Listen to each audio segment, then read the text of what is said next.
Hey guys, it's Marshall from Going Gear, and today we're going to take a look at the XML upgrade module for the Olight M20S.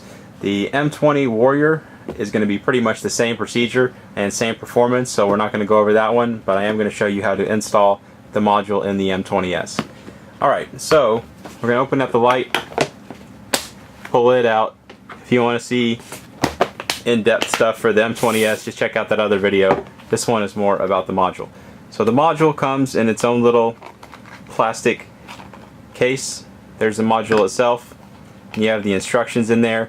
Instructions are pretty useful. They tell you how to take it apart and put it back together.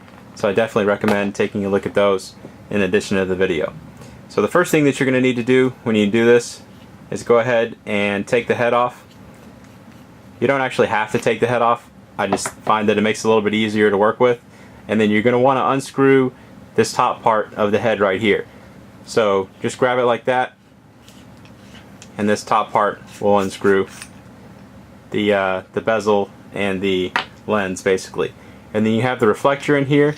That's actually threaded as well. So we're going to remove that. Just unscrew it, and then set that to the side. And you can see down in there, next thing we're going to be removing is that silver ring that's going around the module itself. So the instructions recommend that you use tweezers. I found that some pliers from a multi-tool like a Leatherman Wave works out a little bit better, a little bit easier to manipulate. You just get it down into the slots that are running around the module and just unscrew it.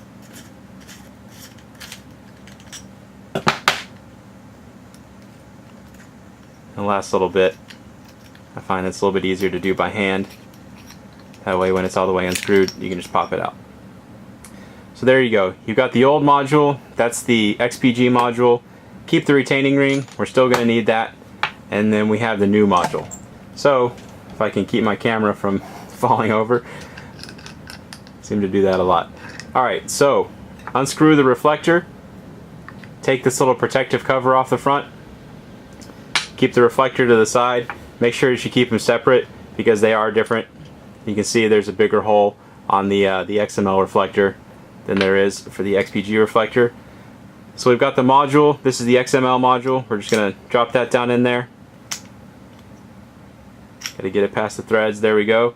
And then we're going to take this retaining ring, drop it down in there. Make sure it's set in there nice and well against the threads. May takes a little bit of wrangling, but you can get it in there. And then once you have that in there, just take it and screw it back into the threads. And these are standard threads, so righty-tighty, lefty-loosey. Whereas you will see reverse threads every now and then on flashlight parts. And I have the ring in there completely wrong.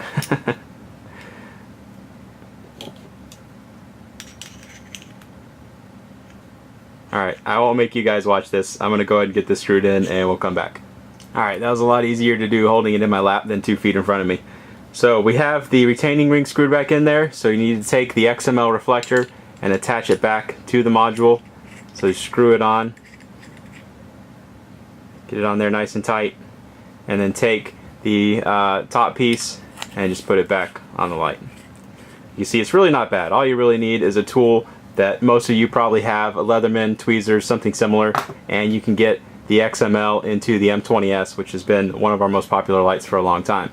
So just to show you the difference in performance, I'm going to put a couple of 1, 2, 3s in here and show you that everything still works. You still retain all your modes and everything using the side switch. And then in a little while we're actually going to take an XPG version and the XML version outside and show you how they perform. So you still get the same momentary using that back switch, and then click it all the way for constant on, and then the side switch will switch between your 3 different outputs and then strobe. Great interface. I really like the one-handed 2-button interface. It's really nice because you don't have to mess with the head or mess with the ring up here or anything like that. Everything's one-handed, so you can do everything at the rear of the light, which is really nice. And from off, that side button still always accesses strobe.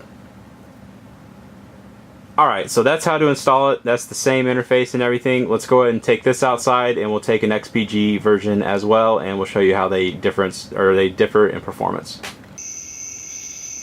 Okay, we have an M20S with the XPG and an M20S with the XML. Going to be comparing them to the big 40 Maglite that I always use. So let's try that Maglite out first. See how it does. Bush 15 feet, tree 100 feet. If you've watched any of my videos, you've probably seen this about 5,000 times. Let's try those other lights. There's the XPG. You can see it's nice and concentrated. You get pretty solid throw out of this one. This one can go 100 yards pretty easily. We'll zoom in on that tree. Pretty concentrated beam on this one. Let's try out the XML so you see the difference. There you go. Much wider hotspot, so it's going to light up a wider area at once, but it's not quite as focused. So with the same size reflector and everything, you're not going to get quite the same distance that you're going to get with the XPG version. But you can see lights up a wider area at once, and you have more overall output. And then side by side, there's your XPG on the left, XML on the right. Shine them around a little bit. And then let's go ahead and try some longer distances, see how they do at longer distances. Alright, we have a longer distance now for the two M20Ss and the Maglite. Let's go ahead and try out that Maglite first. There is a tree in the front yard, 100 yards out there. Can't really see it. House at 50 yards. Can see, okay. Alright, let's try out the M20Ss. We're going to try out the XPG first again. So there you go. Does pretty well, obviously at 50 yards, and then even at 100 yards, no problem for it. We'll zoom in. You can see the top of that tree at over 100 yards, not a problem for it at all. Shine it around a little bit. Alright, let's try out the XML version. Alright, the XML version, like I said, more spread out, so you have a wider hotspot, more overall lumens, which I really like. I personally find that more useful than a whole lot of throw. But as you can see, we don't really have a whole lot of distances around here. We just have a lot of trees. So not a whole lot of open spaces to use throw in. But still, over 100 yards away, the top of that tree lit up really well.